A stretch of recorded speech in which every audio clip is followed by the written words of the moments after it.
Hello, everyone. I'm Kim Brooks. I'm the Dean at the Faculty of Management, and I'm really excited to be able to kick off our Commerce 100 celebrations with this amazing panel. One of the things that's really wonderful about being the Dean is getting to spend time with the talented students in our program. And we all know that university education can be one of the most transformative and important experiences that we have. So celebrating 100 years of commerce strikes me as really exciting and big. And that's why we're here to spend a little bit of time with you and some of our alumni today. These were our talented students when they were here, and now we're getting a chance to see what happened to them as they've graduated and moved on in their careers, and I'm excited to learn about them, as I'm sure you are. Our first graduates graduated in 1923, and there were three of them, Osborne Randolph Crowell, Hiram Clinton Muir, and Mary Juanita O'Connor. And I sure wish we could have had one of these panels with them and that we knew more about them. And so this is a chance for us to celebrate the people that have graduated from the program starting today. We're going to have a number of different events over the course of this year. There'll be panels and storytelling, and we want to hear from you about your experiences at Dalhousie in the BCom program. We want to know what's happened with your career and personal paths, and so please be in touch. But let's get started. I'm going to start by introducing you to one of our most recent grads in this cohort of 5 panelists, Juan Shin. Let me ask you to say a few words about yourself, Juan. Hi, thanks, Kim. Hi, everyone. So my name is Juan Shin, and I start my commerce program at Dalhousie University in 2012. So I was an international student back then, and had to go back to Korea for military service after my second year. So after second year, I went back and then finally able to finish my program with commerce and majoring in accounting in 2018. So I'm a very recent graduate, and I work for KPMG risk consulting practice located in Halifax, Nova Scotia. So I'm still locally around, and I'm a senior consultant at KPMG. So very looking forward to chatting with you guys and then sharing my experience, and also listening to others' advice and their story as well. Awesome. Welcome, Juan. Let me now turn and introduce Monique Thomas. Hi, I'm surprised I'm the second most recent because 2011 seems so like it was so far away. But I'm Monique Thomas.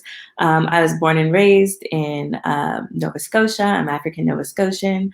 I currently work at Dalhousie in the Black Student Advising Center as the Community Outreach and Transition to University Coordinator. And I support the success of all students of African descent that come through Dalhousie and also are potentially coming to Dalhousie. And I am currently also studying my Master's of Public Administration Management at Dal. So there's a lot of Dal.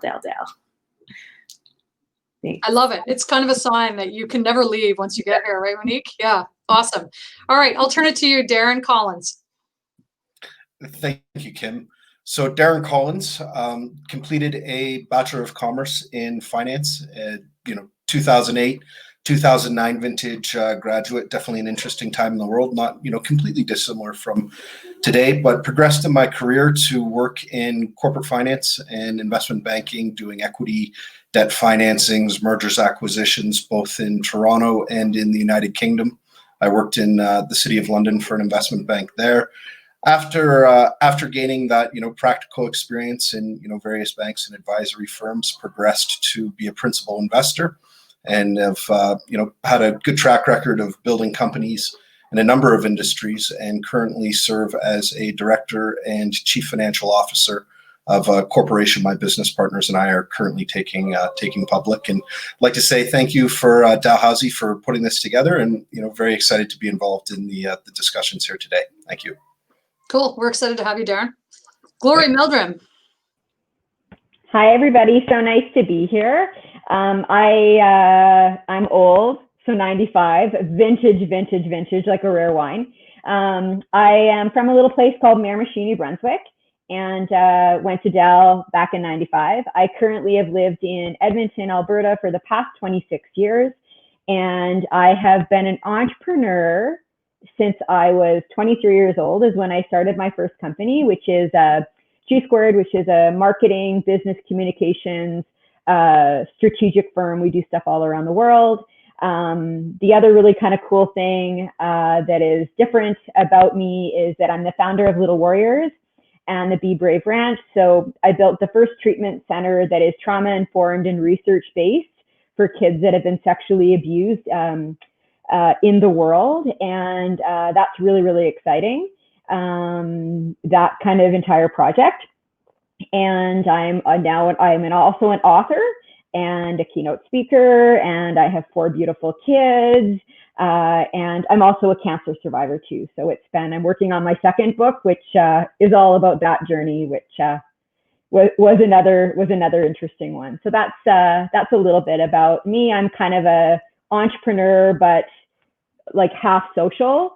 So in my company, in all of my businesses, we give away as much as we make to support community, because my husband and I live a life of service, and that's why we're here. It is to make impact. Glory, awesome. You said you started these projects at 23, and that both feels like a long time ago, but when you talk about what you've accomplished, it seems like 7 lifetimes. 20 lifetimes. Yeah, 20 lifetimes. Thanks. Yeah. All right, Robert Hayes, you're up. Well, thank you so much, Kim. Delighted to be here, and congrats on the 100-year anniversary for the Commerce Program. Glory said she's old, so she's old. I'm not quite certain what that makes me. We'll have to come up with something that sounds better than older. I was a graduate in '87, went into banking, and I've been in banking ever since. And it's just been a tremendous joy to work in that industry, get to deal with some amazing people who are entrepreneurs, who are business people like those that have spoke before me. And so many different things that I have seen and helped companies grow over that time period. It's been delightful throughout North America. So really enjoy that. The other passion that I have is giving back to the community, and Gloria started to talk about that. I've had great opportunity to work with United Way and a number of charities that help organizations across the country for those who are in need. Very, very valuable work that all of those hardworking not-for-profits do, so a shout out to them. Lastly, my tie to Dalhousie, I was adding up the numbers, and you'll be pleased with this, I think, Kim and the Dalhousie folks. Between my parents, siblings, kids, and wife, at the end of 2022 year, we'll have 9 Dow graduates, not all in the business program, but 9 Dow graduates, so we're doing pretty well in that regard. Robert, do you think it's kind of unfair that you're tripling down on the last one? Well, yes, I do. I do have triplets, and they're all in your program in Commerce. So we just decided to go from 6 to 9 a little quicker than others might do it. Yeah, I can see that. You had a little advantage there, a genetic advantage at the end. All right, cool. This is amazing. You guys have done amazing things, and I'm excited to see, what it is that you might have to offer those who are listening about your experiences and your time and what's happened since then. So let me start by turning to talk a little bit about the experience you had with faculty and staff when you were at the Commerce Program and at Dalhousie. When people say to me, what do you need to have a great faculty? It turns out it's really just those 2 things. It's about people, right? I mean, lots of things matter, but if you have great students and you have great profs and you have great staff, it's going to be good no matter what the other pieces are. So maybe I'll start by asking you, Monique, to share a story or 2 about a faculty or staff person that made a difference for you.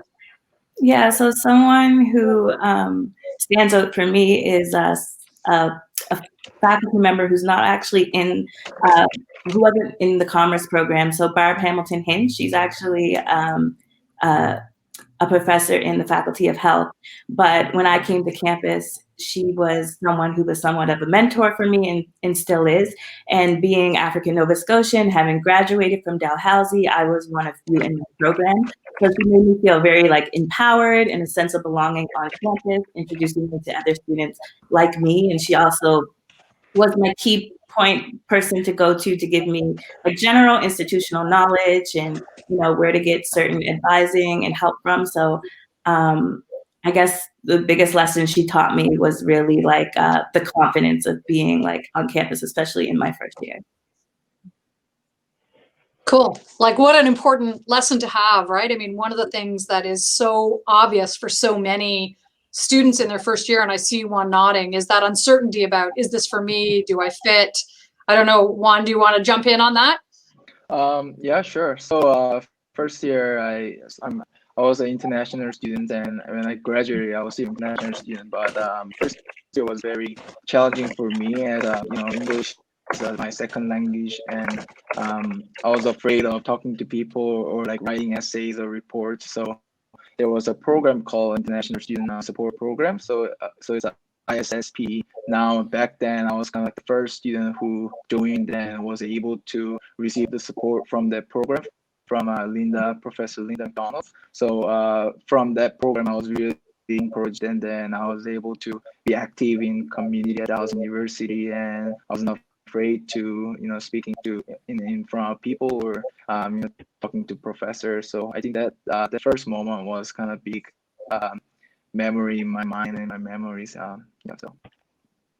That's awesome, Juan. And you're absolutely bang on. My colleagues Linda McDonald and Bill Foster, who have been real stewards of that program along with countless others, are so passionate about the difference it makes to bring international students to Canada and to have our students interact with each other. Yeah, amazing. What about you, Robert? So the lesson I took away, Kim, as I heard the others talking about this, was from two classes in particular. It was law, and I don't know what it's called now, policy, or the capstone course that you do in your fourth year. And I think like many other late teens, early 20s, you go into university thinking that you know everything and your opinion is the only one that counts.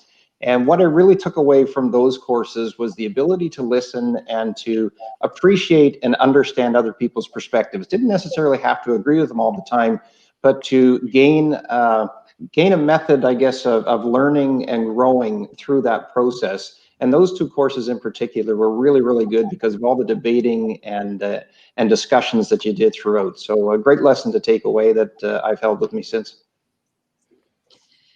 Let me turn and ask Gloria and Darren to jump in and put something on the table.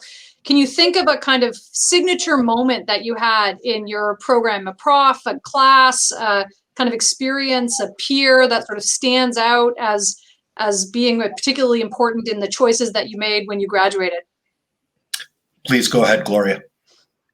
It's really interesting. Is first I want to kind of talk a little bit about why I chose Dal, and I just kind of put that in the box, is that I was going to go to Western because I ran track. But it's interesting I came from a very, very broken home, being sexually abused as a really, really young little girl. And I never thought that I would ever amount to anything, to be very honest, because I was so broken and abandoned. And I remember when I got, and I was like, I'm street smart and strategic smart, but I'm not book smart. And so I can remember when I got my acceptance that I got into Dal, it was my way out of my small town. And I remember the day that I got the letter, I knew my life changed forever, that I was getting away from my grandfather, who was my offender, and my family. And it was one of the most proudest moments of my entire life, that I was like, if someone like me can get into Dal, because it's, one of the best schools. And I remember driving away when I was driving from home to go to school, I was like, I'm never going back. And so I just want to talk about the pride that I felt that someone that came from my past would end up going to such a prestigious school. So I'm really, really proud of that. The second thing is I had the highest grades in my school, High School of Economics, and given it was a really small town. And I remember I failed economics. My first year, I was like, Dad, man, I am not smart. I need to get the hell out of here. I was like, this is crazy. And, it really taught me a lot about myself, the freedom being away from my family, the community. I lived in Liza Ritchie Hall, which is now torn down. So for me, it's the pride of going to such a prestigious school. And another interesting little point is that I was always involved in the community back then, but I actually married my best friend that I was in a class with at Dal, and we have been madly in love for 26 years and 4 kids. So not only did I get a stellar education, I married the love of my life. And so I say Dal is one of the best things that ever happened to me, because I got a degree and married the man of my dreams. Gloria, I don't know. That's kind of both perfect advertising and maybe a little bit terrifying for some parents. But you know, it's interesting. You know, he's the Robert's only- got triplets. He might have preferred a slightly different twist there at the end. Well, I just kept adopting children if it makes you feel any better. I got a whole house full of them. Darren, let me invite you to share kind of a signature moment or memory. Well, I'll just give a little bit of background on my decision to go to Dal. I'm actually a third generation Dalhousie graduate, so have many families members that have attended the university, and being from Ontario, was looking to go somewhere a little bit different and really expand my horizons, and chose Dalhousie as a place that I had family connection to, but arrived in Halifax and really didn't know a single soul, and departed from the university with a lifelong of contacts and friendship, and it was really a positive experience for me in that respect. To comment on the program and some things that really struck me while I was at Dal, lots of great professors. One in particular had a really great effect on me. Rick Nathan in the finance program.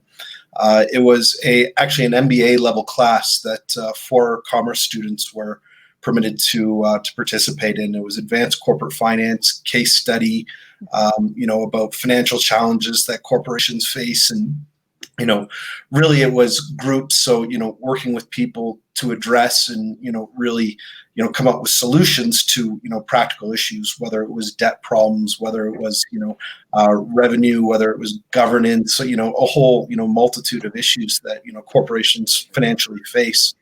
And, I think that's one of the great things that I took away again from the Dalhousie program is that, it's really married well the practical implications of business, and Robert touched on you go in wide-eyed, bushy-tailed, and you understand the world, only to quickly come out and realize that it's only the tip of the iceberg that you've touched. And the Dal program, taking these case-driven strategy in your final year. A few of us did the advanced corporate finance MBA level course. But then, also the co-ops and actually getting out there and, having to pursue a job, having to, develop the teamwork skills, develop the, the humble approach to, you have 2 ears and 1 mouth. So try to, listen twice as much as you speak when you're in your environment or where you're, the news person on a job. I took a lot of that away from Dal, and, it's an experience that I'll never forget. And again, a lot of that is, the relationships that have been developed and the opportunity to participate in, discussions and continue to participate in the school such as we're doing today. Awesome. So let me jump off a bit from Glory's comment about failures and ask, there's such important moments in our lives. I think those moments where things don't work out, they can be as important as the moments where things do. And maybe ask if in the time that you've been kind of thinking about your commerce education, there's been one of those moments that seems particularly important. Maybe I'll put you on the spot, Robert. Well, particularly important, I guess, from let's call it a failure at the time, but a learning experience overall. High school was relatively easy, as I suspect it was for most people here, to get through and move on to university. University was the first time in my first year that I failed a course, and it was a really tough lesson to learn. At that time, didn't feel so good, felt like the world was ending, all those sorts of things, because I hadn't dealt with failure. But you muscle through those sorts of things, and as time passes, you start to realize that failure can be a learning experience. And in that case, it was a learning experience that I didn't do the work, didn't put the effort in, and so the result was a reflection of that. And so a great lesson, I think, to take forth, that you can learn things even when you have difficult times in university as well. Cool. Let me pick up on something Darren said. The co-op program has always been a kind of cornerstone of, or has been in at least more recent years, probably not in 1920 when we started, but the cornerstone of the program, kind of a distinguishing feature of it. We're one of 3 business programs that has a mandatory co-op. Maybe I can see if there's anything to be shared about the memories of the co-op placement. And maybe I'll start by putting you on the spot, Juan, and see if you've got something. Yeah, sure. So I did 1 co-op with EY and then 2 co-ops at Emera. So Emera, getting co-op with Emera for the second term was really difficult for me, because that time I just I came back from Korea after completing the military service, so I kind of lost all the connections, and it was difficult for me. However, there are various events that were held at the Housing University, including case competitions or other various events I attended, and then it was really a great resource for me to network and then making a new connection. So I was actually able to land on those co-op positions at Emera because of the case competition that I attended and sponsored by Emera. So I met someone from HR, and then they really liked my presentation. So that was how I was able to get the co-op. So that I think that was a really important moment for me.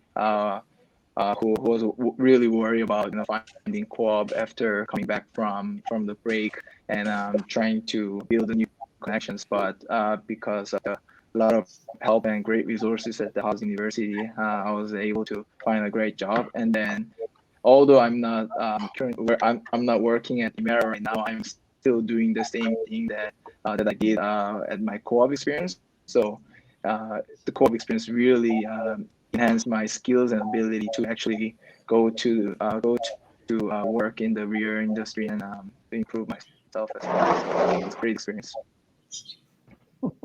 Awesome. Thank you, Juan. So let's dig in a little bit to some of the bigger kind of, how has this sort of affected your life? What are the big life lessons? Maybe I'll start by asking you to jump in, Monique, and then I'll turn to see if you want to jump in on this one too, Glory. So I had a similar experience to Glory where I failed economics too, the first economics class. And high school was like a breeze, especially compared to like my first year at university. And, I thought I got in, so I'm good. Like I'm smart enough to be here. And, and that was kind of like something that affected my confidence when I was in the program. And so then I did it again in the summertime, got a tutor, got an A. So like, I really learned that like, you have to put in the work and like, do your best. You can't make assumptions, about like what is, you can't make assumptions about what or like how easy it's going to be. And also for co-op, it was really challenging for me to get a couple of my co-ops. Like, going to a job interview thinking it went well, I'm going to get this job, or not realizing that there's like 20 other students maybe competing for that same job.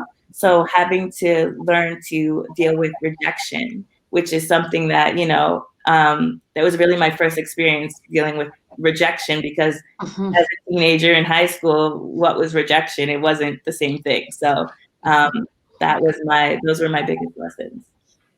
Awesome. Eye-opening moments, right? Yeah. Glory. And so are we talking life lessons or lessons kind of through the school part? You can, whatever of those you want to run with, go for it.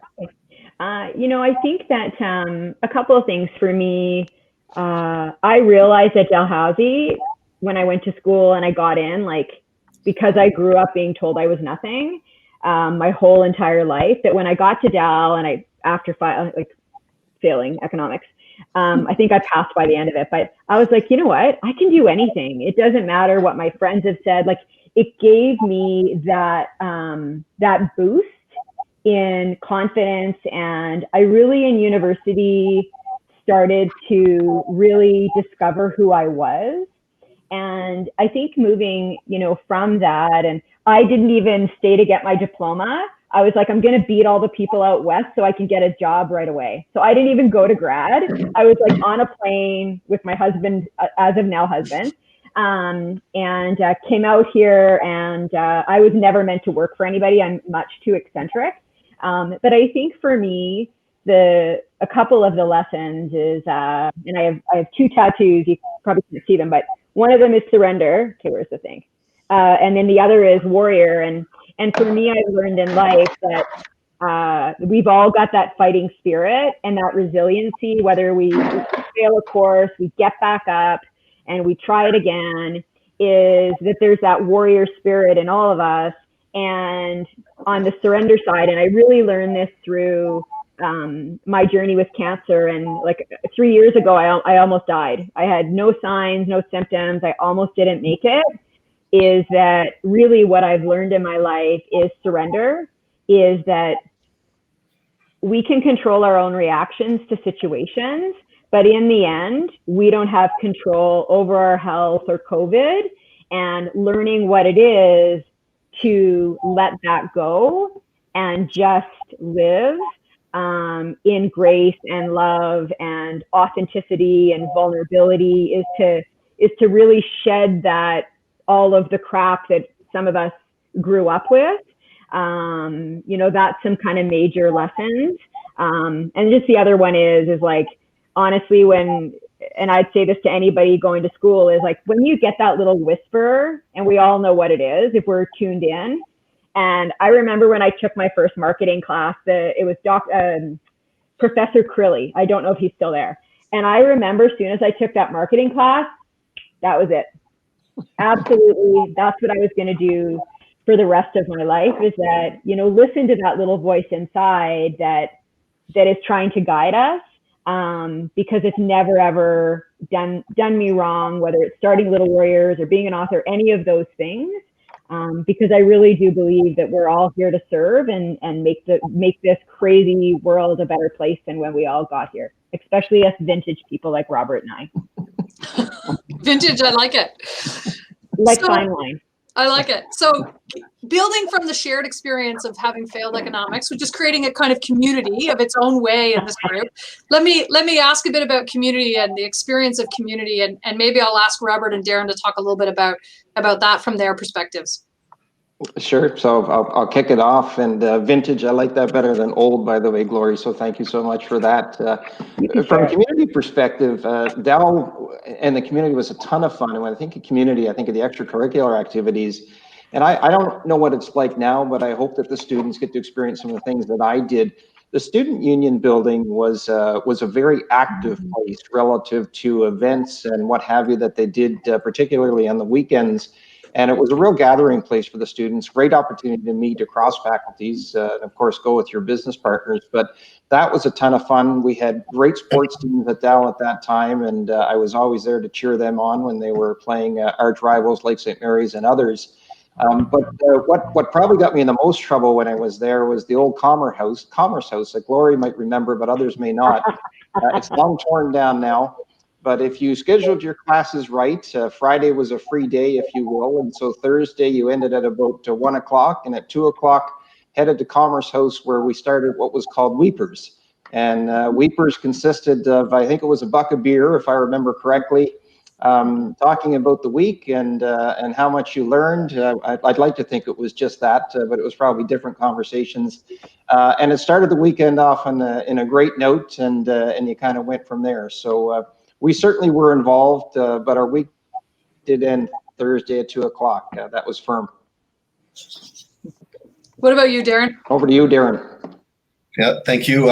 You know, I had a wonderful experience at Dal. I gave a little bit of, you know, in some previous commentary, you know, about how I didn't have relationships when I first elected to attend the university, relationships in Halifax other than some family relationships, and came away with, you know, a lifetime worth of, you know, relationships, friendships, contacts, etc. I would say Halifax is, you know, definitely well-established city, but not like some other city centers where people go off to university or stay home for university that are just so loud that everyone really gets lost in the crowd, if you would.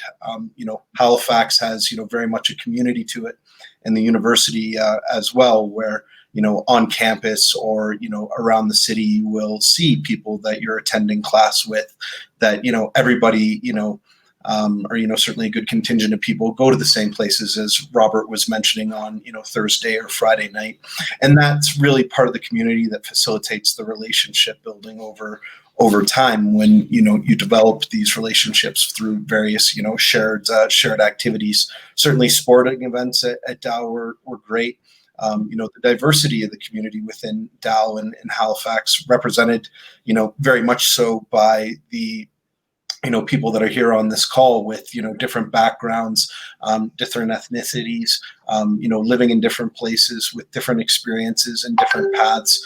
And I think that that, you know, really comes out as part of the experience in the community of you know, Dalhousie University in Halifax as a destination to go to university. Cool. Thanks, Darren. Maybe I'll ask the final question and I'll ask each of you to give your advice, and maybe I'll do it in rewind. So we'll start with Robert and we'll give Juan the last word. We've got a cohort of soon to graduate students who are just about to finish the BCom in our 100th year. And what advice would you give them? Maybe I'll turn it to you, Robert, and then Glory, and then Darren, and then Monique, and then Juan. Sounds good. The advice that I would give to people is look for experiences. You're going to come out of university and you're going to have a discipline of some sort, finance, accounting, marketing, operations, whatever it is that you're focused on. And you're probably going to migrate to that. And that's great. And you'll have some tremendous learning experiences.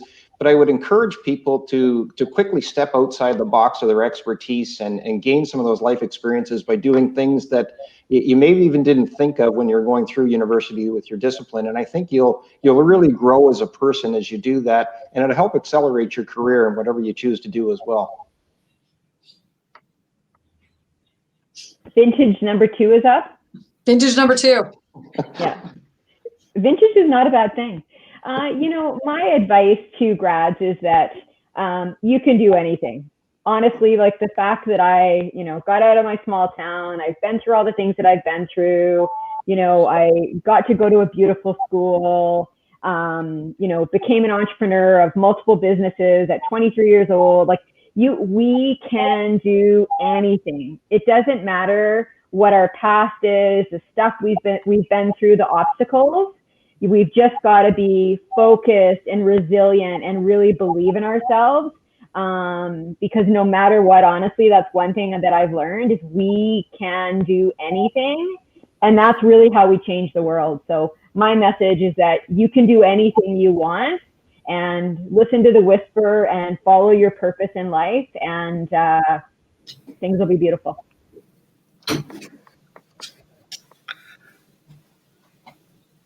I believe this is where I chime in. You're vintage 3. I'm vintage 3. I'm in the middle here.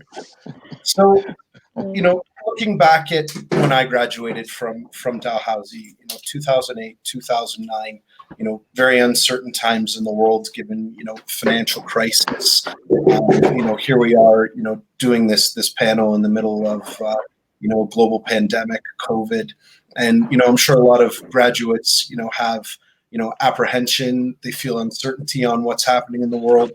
And, what I would suggest is, from my experiences, if you have a goal and you have something that you desire, pursue it with everything you have. You will fail. You will experience rejection. You will have these challenges, which are, part of, what builds you up and, makes the successes all that much greater when you've had to work for them. They haven't been,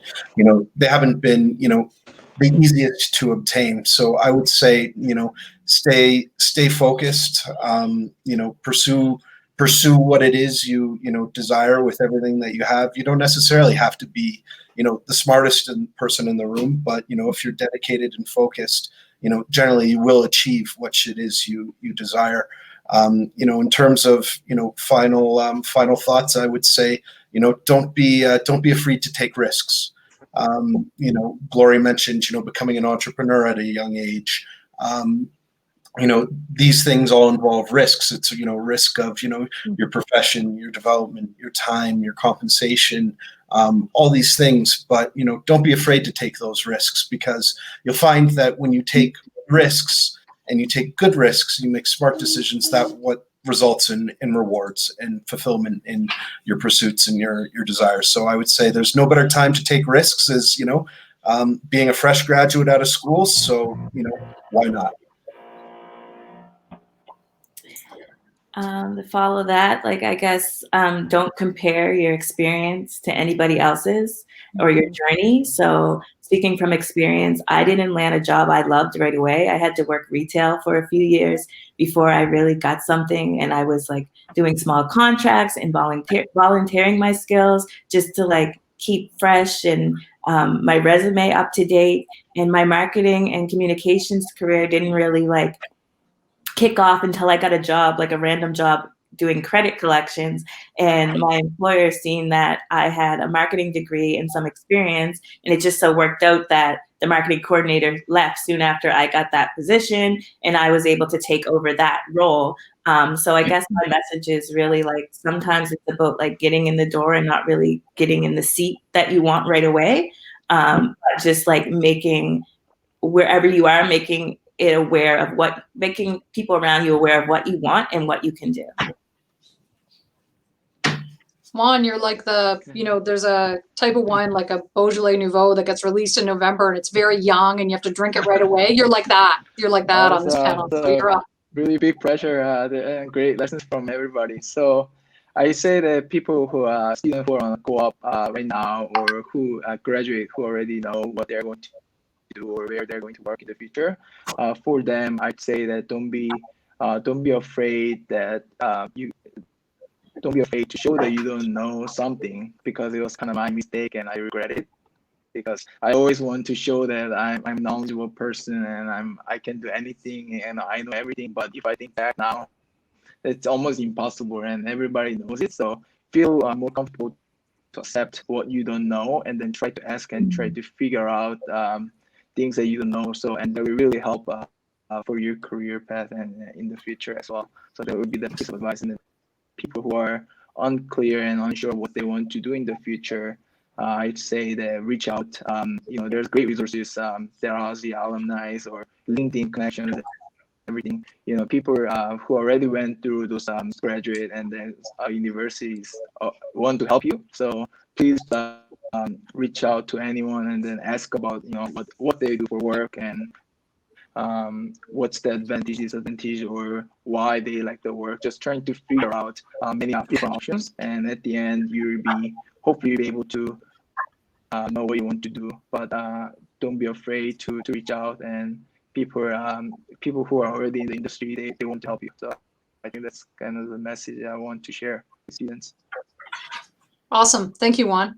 So I feel like we could have this conversation for hours and we would run into no end of great stories and interesting questions and shared and different experiences. And so what I really liked about this panel is it's sort of captured and characterized what I think of as characteristics of so many of our alumni, kind of thoughtfulness, a sort of passion for what's possible, a kind of care and concern for the world around us and for each other, a kind of enthusiasm for the difference that we can make. And all of those things seem to me to be just sort of embedded in the kind of students that come to the Commerce program at Dal and also in this panel. And so let me thank you for being such a great kickoff, I guess, to the conversation we're going to be having about where we've been and where we go from here.